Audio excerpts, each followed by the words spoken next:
Generasi muda adalah harapan bangsa. Adagium itu kerap kita dengar ketika kita membahas generasi muda dalam kehidupan bernegara. Pemuda disebut memiliki banyak potensi yang dapat dikembangkan untuk menjadi tumpuan masa depan bangsa yang lebih baik.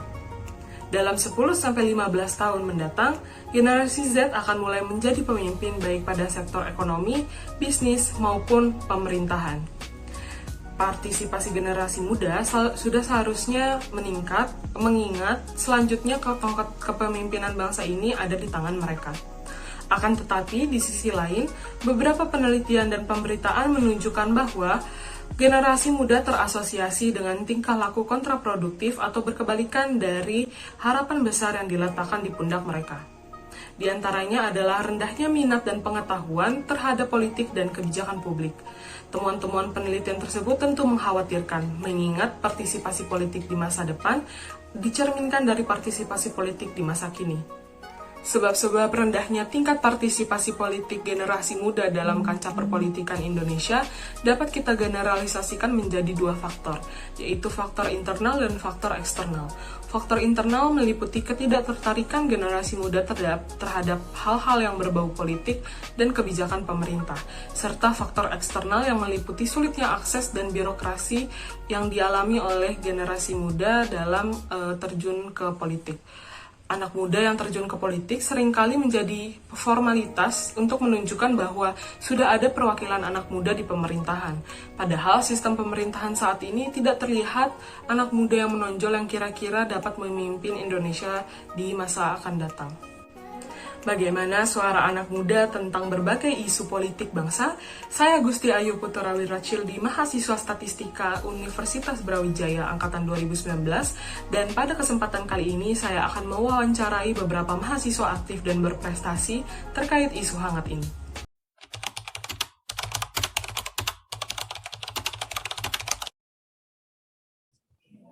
Oke, jadi sebelumnya perkenalkan, nama saya Muhammad Pancaimonto, biasa dipanggil Panca. Alhamdulillah sekarang saya sedang diamanahi sebagai direktur di Himpunan Studio Statistika. Studio Statistika itu merupakan himpunan mahasiswa jurusan statistika. Oke, selamat siang si Ayu, kenalin aku Meta dari Statistika 19. Saat ini lagi aktif di beberapa organisasi ya. Ada di himpunan jurusan statistika, ada di Sobat, di LOF MIPA, ada juga organisasi eksternal itu aku ada di I'm Connect Regional Malang, dan sekarang alhamdulillah ada di Tanya Kating juga. Aku Sunalti, sekarang lagi di kepanitiaan, di organisasi Studio Statistika, itu lebih ke himpunan jurusan anak-anak statistika di UB, terus jadi co-founder juga di organisasi yang mengangkat tema-tema pendidikan karakter untuk remaja itu. Perkenalkan, nama aku Hanaulia Ninggali, biasa dipanggil Yayan, dari Statistika Angkatan 2019. Dan mungkin kalau misalnya ditanya organisasi, sekarang lagi jalan di eksekutif mahasiswa Universitas Brawijaya 2021, dan dipercaya sebagai Wakil Menteri Diplomasi Eksternal, mungkin seperti itu.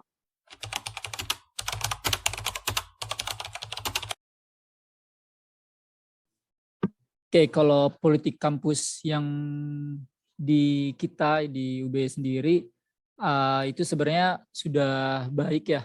Cuma pasti tentu belum sempurna karena masih banyak perbaikan-perbaikan yang harus diperbaiki ke depannya.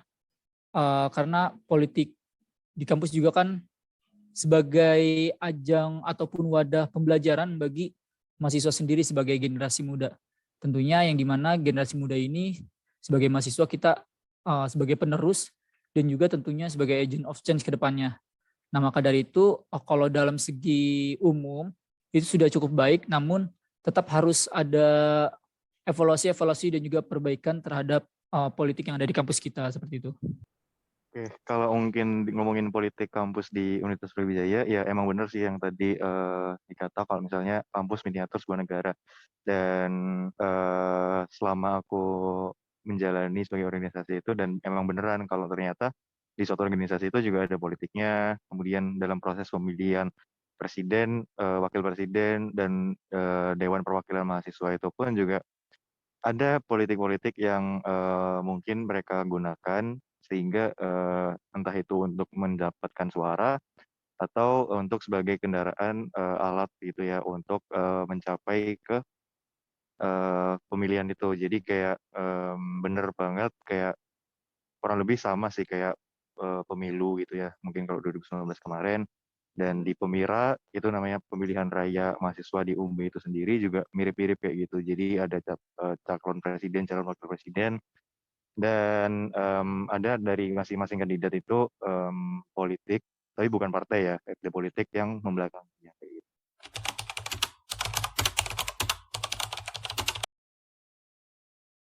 Kalau isu mungkin yang dari dulu belum selesai gitu ya, kayak korupsi gitu.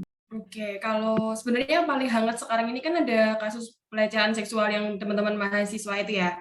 Cuma kalau dari aku karena tidak terlalu mengikuti isu yang seperti itu, aku lebih concern ke isu korupsi.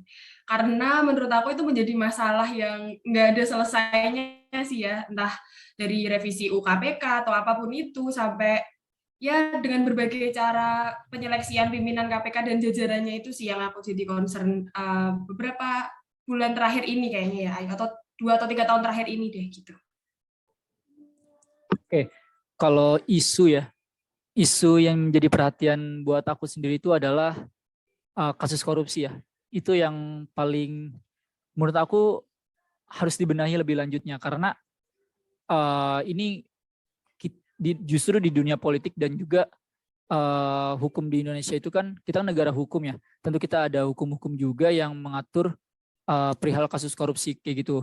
Nah, kasus seperti ini jika tidak ditangani lebih lanjut dan jika tidak diperbaiki hukum-hukumnya, maka ini akan menjadi sebuah hal kebiasaan untuk generasi-generasi selanjutnya. Dan ini juga akan akan membentuk karakter-karakter generasi penerus yang menurut aku tuh jadi kurang baik karena bagaimanapun juga pemimpin-pemimpin dan juga aparatur negara di zaman sekarang merupakan contoh ataupun sebagai role of model bagi generasi penerus selanjutnya kayak gitu. Mungkin bagi kita aparatur negara dan juga sebagainya itu masih kurang baik. Tentu pasti kita akan mengevaluasinya.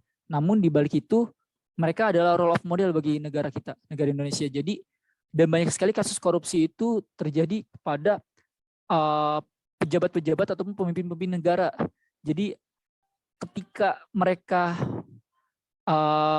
terkena kasus korupsi, maka pandangan-pandangan negara lain, hal ini tuh menjadi hal wajar di dalam negara kita karena mereka sendiri yang sebagai role of model dalam negara Indonesia aja, dia bisa melakukan korupsi seperti itu.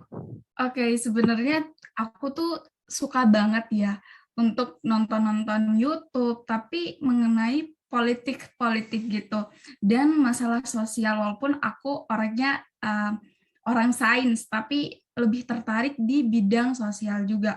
Nah, sekarang itu banyak banget yang mengangkat tema-tema masalah presiden threshold,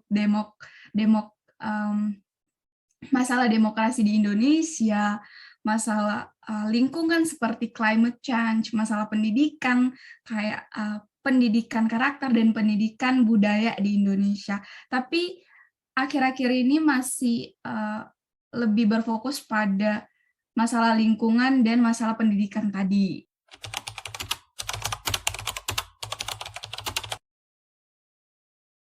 Di survei yang diadakan sama semacam badan yang menaungi kasus korupsi di dunia itu, ternyata Indonesia itu ada di peringkat 102 dari 180 negara dengan kasus korupsi yang banyak.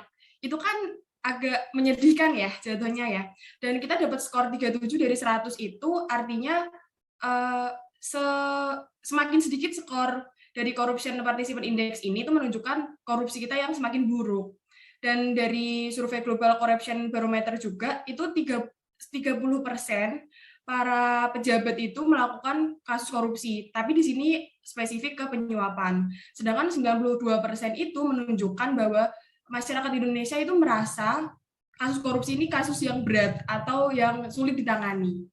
Kayak gitu sih. Dari situ tuh sudah menjelaskan ya bagaimana posisi Indonesia di mata dunia dan dari masyarakat Indonesia sendiri tuh sadar kalau korupsi ini bahaya gitu sih Yu. Jadinya ya gimana ya? Kalau bisa dilihat itu, kalau kita lihat grafik di kasus korupsi ya, sebenarnya paling tinggi itu ada di tahun 2018. Dan kebanyakan dari kasus yang di Indonesia itu di penyuapan, ada 4.000 kasus dari 7.000 sekian. Dan sedihnya adalah dari data yang aku baca dari KPK ya, itu berdasarkan instansi, ternyata paling tinggi itu ada di Pemkab atau Pemkot. Bahkan ini angkanya lebih besar daripada yang ada di DPR atau DPRD. Padahal kita sering dengarnya nih ya, kalau sampai berita kan dari DPR RI atau DPRD kayak gitu kan. Ternyata di instansi bawahnya tuh semakin lebih banyak, tapi kita nggak tahu aja gitu sih. Terus yang menyedihkan lagi, selain jenis perkaranya banyak penyuapan dibandingkan perihal perizinan atau pengadaan barang dan jasa, ternyata di Indonesia itu berdasarkan profesi atau jabatan itu banyak tersangkanya itu banyak dari pihak swasta. Nah, ini kan juga jarang terekspos ya dari kita diberitakan. Biasanya kita kalau ada di pusat DPR RI itu beritanya sampai di mana-mana, tapi berdasarkan data yang dihimpun dari KPK sendiri, ternyata dari pihak swasta itu sangat banyak. Ada 356 dari jumlah keseluruhan kasus itu 1.333. Sedangkan di posisi kedua itu baru anggota DPR dan DPRD. Nah, ini kan fakta yang masyarakat tuh nggak tahu loh. Ini bahkan kalau aku nggak lihat atau nggak baca di webnya KPK atau berdasarkan himpunan data dari KPK itu juga nggak bakal tahu kalau ternyata swasta mendukung banyak sekali kasus korupsi di Indonesia. Nah, dari sini aja tuh kita bisa lihat ya, banyak celah untuk dilakukan korupsi. Swasta pun juga bisa ternyata korupsi tanpa sepengetahuan masyarakat. Sedangkan selama ini yang digaung-gaungkan tuh selalu mengincar ke pemerintahan pusat. Padahal faktanya banyak di Pemkab dan Pemkot. Dari sini aja kita bisa lihat bahwa pemerintah tuh belum bisa menangani kasus korupsi dengan baik. Dari informasi aja, kita dapetin nggak yang benar-benar valid gitu loh kalau kita nggak benar-benar cari tahu. Ini sih yang agak menyedihkan ya. Kalau dari aku sih gitu. Oke, mungkin masalah demokrasi dulu kali ya, lebih yang ke politiknya. Kalau demokrasi di Indonesia dilihat dari statistiknya, pada saat presiden sebelumnya, Presiden SBY itu menjabat, demokrasi di Indonesia itu kepuasannya tinggi. Sedangkan pada saat presiden yang sekarang, Presiden ke-7 itu demokrasinya menurun. Berdasarkan riset ya ini. Nah, sehingga kalau dilihat dari riset tersebut dan berdasarkan sudut pandang aku pribadi, itu memang demokrasi di Indonesia itu sangat menurun. Berdasarkan undang-undang yang disahkan juga itu sangat amat kurang demokratis karena mahasiswa saja yang demo apalah gitu kan, itu kurang didengarkan suaranya, sehingga kita sebagai remaja atau orang yang generasi penerus itu merasa bahwa undang-undang yang disahkan sekarang itu sangat tidak demokratis menurut kami.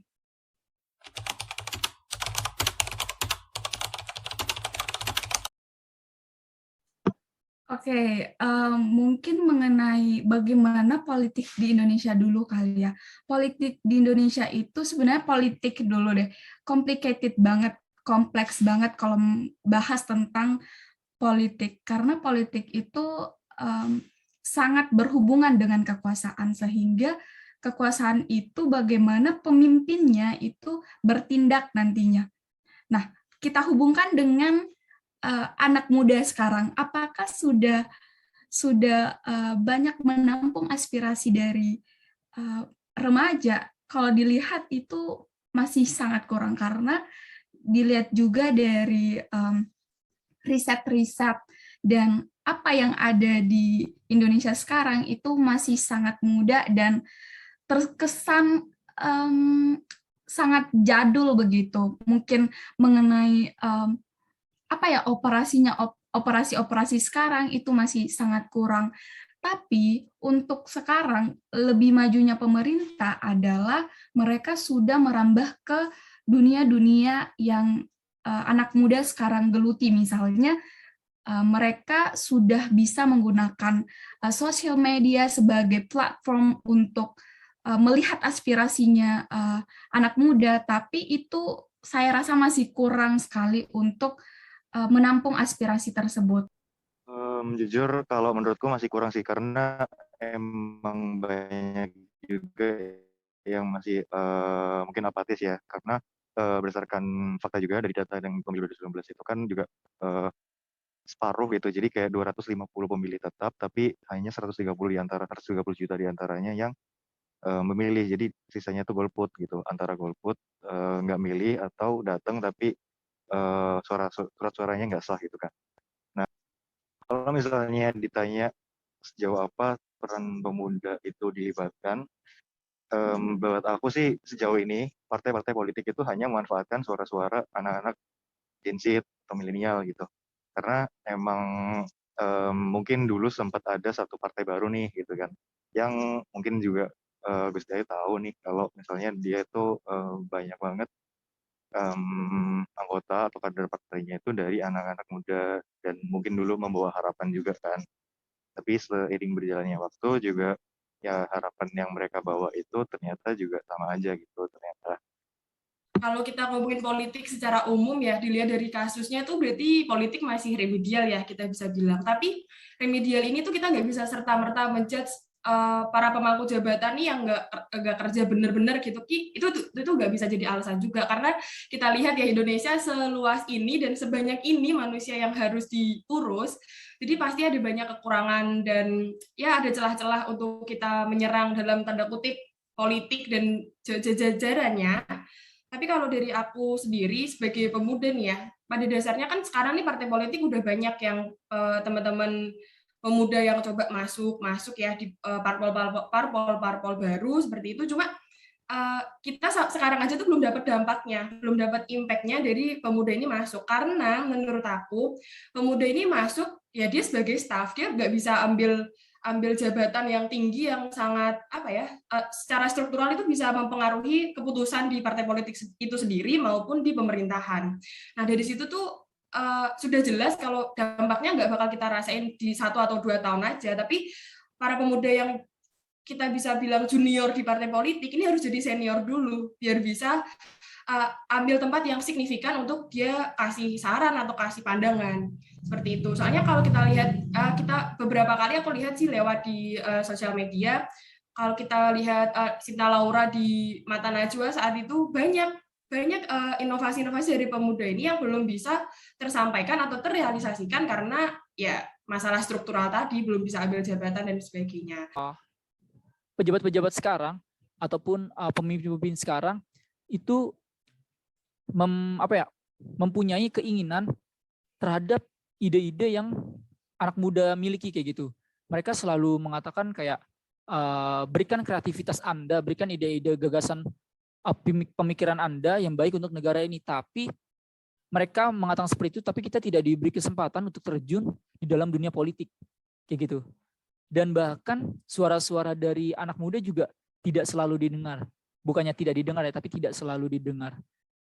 Nah, kemudian ketika kita sudah mengikuti di dunia politik di zaman sekarang, maka mungkin kemungkinan besar pemikiran anak muda sekarang itu akan berkembang gitu dan akan lebih maju lagi terkait politik di Indonesia. Dan menurut saya ketika anak muda dikaitkan dan juga diikutsertakan di dalam dunia politik, maka politik Indonesia itu akan terus berkembang dan akan menjadi lebih baik lagi karena banyak sekali evaluasi yang diberikan kepada generasi penerus kita. Contohnya kita di zaman sekarang anak muda nih, banyak sekali evaluasi yang telah kita berikan. Contoh kayak kita nggak suka nih sama politik yang seperti ini, kita nggak suka sama politik seperti ini. Tapi kita hanya berbicara hanya sebagai orang ketiga gitu loh. Kita sudut pandang orang ketiga yang dimana kita sebagai pelihat dan juga pembaca saja kayak gitu. Nah, tapi ketika kita terjun dalam sana, biar kita bisa lebih tahu lagi kenapa sih permasalahan di Indonesia itu selalu kayak gini. Nah, emang di politik Indonesia itu di dalam seperti apa. Jadi kita tidak hanya menilai politik Indonesia itu hanya dari sudut pandang orang ketiga kayak gitu.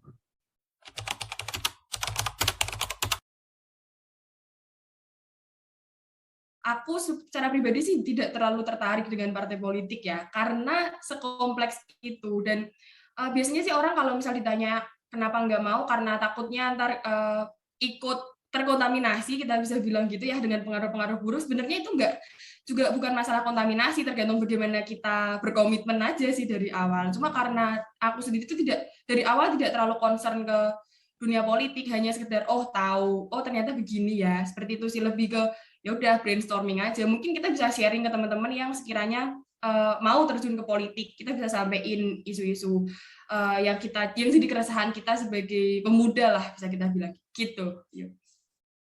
Oke, mungkin kalau bergabung ke dalam suatu pemerintahan itu saya masih kurang pengalaman begitu untuk terjun langsung ke dalam suatu pemerintahan, sehingga saya masih belum berpikir untuk masuk ke dalam satu lingkup tersebut. Nah, sedangkan untuk masuk ke dalam suatu partai politik, kalau misalnya dilihat dari partainya, baik itu koalisi atau oposisi, sebenarnya itu kan jalan ya, kata Ayu tadi. Aku sendiri, pribadi itu belum berkeinginan untuk ikut ke jalan tersebut. Oke, jujur kalau dalam diri aku sendiri ya, dari awal itu lulus SMA, aku itu tertarik banget masuk politik. Justru aku waktu itu sempat pemikiran untuk masuk ke fakultas hukum kayak gitu. Karena aku juga suka yang hal-hal berbau politik dan niat juga untuk kedepannya mau coba masuk dunia politik. Tapi kan kita juga nggak tahu kan nanti kedepannya kayak gimana. Cuman kalau untuk niat dan juga keinginan, jujur aku ingin masuk ke dunia politik kayak gitu. Oke, kalau ditanya tertarik atau enggaknya, mungkin dulu sempat kayak tertarik, sempat ngikutin gitu. Tapi lama-lama juga setelah tahu kalau bakal susah juga kalau misalnya terjun langsung itu ya kita perlu pikir-pikir ulang lah gitu kan. Oke, kalau gitu terima kasih Kak Panca atas waktunya. Ya, sama-sama yuk. Terima kasih Meta. Terima kasih kembali, Gusti Ayu. Oke, thank you. Terima kasih. Dari beberapa wawancara yang telah saya lakukan, dapat diambil kesimpulan bahwa anak muda, khususnya mahasiswa, menganggap bahwa politik di Indonesia masih perlu dibenahi, dan partisipasi anak muda dalam perpolitikan Indonesia masih harus ditingkatkan. Tentu pendapat-pendapat tersebut tidak dapat mewakili seluruh pendapat anak muda di luar sana.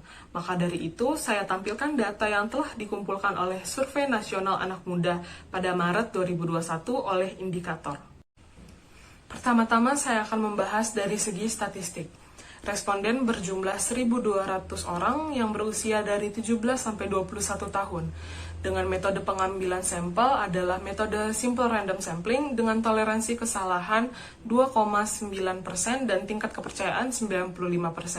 Dan sampel berasal dari seluruh provinsi yang terdistribusi secara proporsional. Baik, masuk ke hasil temuan survei kita. Yang pertama adalah perkembangan demokrasi di Indonesia. Suara mayoritas beranggapan bahwa perkembangan demokrasi Indonesia menjadi kurang demokratis, dan suara mayoritas kedua menyatakan Indonesia tetap sama keadaannya. Kemudian masuk ke kepercayaan terhadap lembaga dan politisi. Berikut adalah hasil temuannya. Lembaga yang dipercayai paling tinggi adalah TNI. Di posisi kedua terendah terdapat DPR dan partai politik. Hal ini menunjukkan bahwa kalangan anak muda merasa DPR dan partai politik kurang dapat dipercaya. Ini adalah salah satu indikator bahwa sistem politik dan pemerintahan di Indonesia mesti segera dibenahi. Kemudian lanjut, sejalan dengan temuan sebelumnya, dapat terlihat bahwa suara mayoritas menganggap bahwa politisi tidak mewakili aspirasi masyarakat dengan baik. Padahal partai politik adalah akses bagi masyarakat untuk ikut terlibat dalam sistem pemerintahan. Namun jalan tersebut sepertinya mesti dibenahi dengan segera. Kemudian masuk ke masalah paling penting untuk diselesaikan. Anak muda menganggap masalah penanganan wabah virus corona, manajemen pertumbuhan ekonomi, kemiskinan, pengangguran, dan korupsi merupakan 5 masalah utama yang harus segera diselesaikan.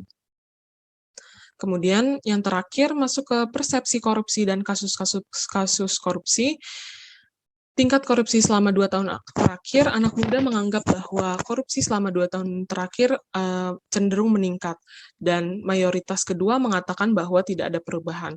Hal ini sangat disayangkan karena korupsi di Indonesia bukannya membaik, malah memburuk.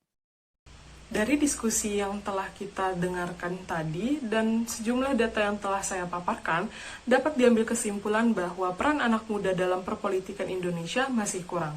Kualitas dan kinerja pemerintah, terutama DPR dan partai politik pun harus ditingkatkan untuk meningkatkan kepercayaan masyarakat, dan yang terpenting adalah meyakinkan generasi muda untuk makin peduli pada pemerintahan dan juga mengambil peran. Karena generasi muda saat ini adalah pemilik masa depan Indonesia.